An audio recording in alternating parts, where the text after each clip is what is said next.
भीमशंकर ज्योतिर्लिंग का इतिहास व कथा। इस ज्योतिर्लिंग की कथा शिवपुराण के अध्याय 20 के श्लोक 1 से 20 तक और अध्याय 21 के श्लोक 1 से 54 तक में बताई गई है। प्राचीन काल में भीम नामक कोई राक्षस था। वह अपनी माता करकटी के साथ जंगल में अकेला रहा करता था।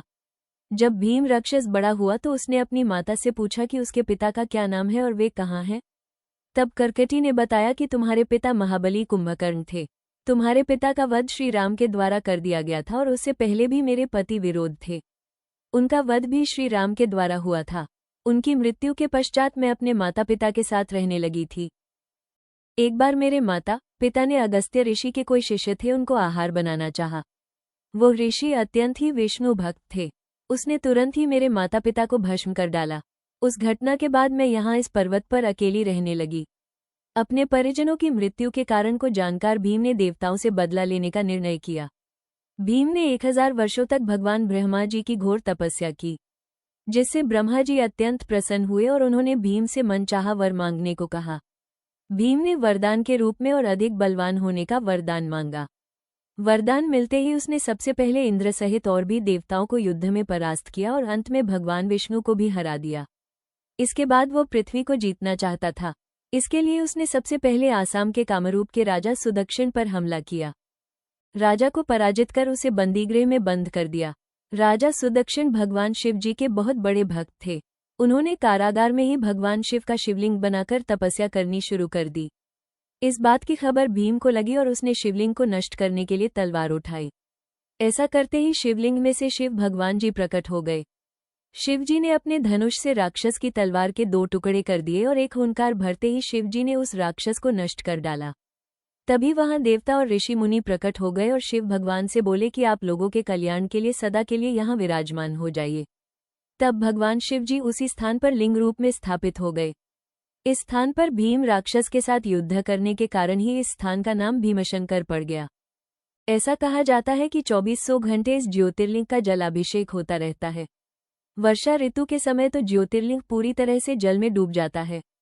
सैकड़ों वर्षों से पुजारी लोग चुपचाप ही निष्ठा भावना से ज्योतिर्लिंग की पूजा अर्चना करते आ रहे हैं। अन्य कथा के अनुसार पुणे में स्थित ज्योतिर्लिंग सह्याद्री नामक पर्वत पर स्थित है। ये स्थान पुणे से लगभग 110 किलोमीटर दूर शिराधन गांव में है। यहीं से भीमा नदी भी निकलती है। कहा जाता है कि राक्षस को युद्ध में परास्त करके शिव भगवान को जो पसीना आया था वो पृथ्वी पर गिरा था। उसी पसीने से इस नदी का प्रादुर्भाव हुआ है। ये नदी दक्षिण पश्चिम दिशा की ओर बहती हुई रायचूर जिले में कृष्णा नदी के नाम से जानी जाती है। नासिक से इस ज्योतिर्लिंग की दूरी लगभग 120 किलोमीटर है। यह मंदिर 3250 फीट की ऊंचाई पर स्थित है। यह मंदिर मोटेश्वर महादेव नाम से भी जाना जाता है क्योंकि यह शिवलिंग बहुत मोटा है। इस मंदिर के लिए ऐसी मान्यता है कि जो भक्त प्रतिदिन सूर्य निकलने के बाद 12 ज्योतिर्लिंगों का नाम जपते हुए भगवान के दर्शन करता है उसके समस्त पाप नष्ट हो जाते हैं और मोक्ष की प्राप्ति होती है। यह मंदिर अत्यंत भव्य और वास्तुकला का प्रतीक है। मराठा शासक शिवाजी ने इस मंदिर के दर्शन करने वाले भक्तगणों को कई प्रकार की सुविधाएं उपलब्ध कराई हैं। इस मंदिर का शिखर निर्माण पेशवाओं के राजनेता नाना फडणवीस द्वारा 18वीं शताब्दी में करवाया गया था। इस मंदिर का घंटा अत्यंत सुंदर है।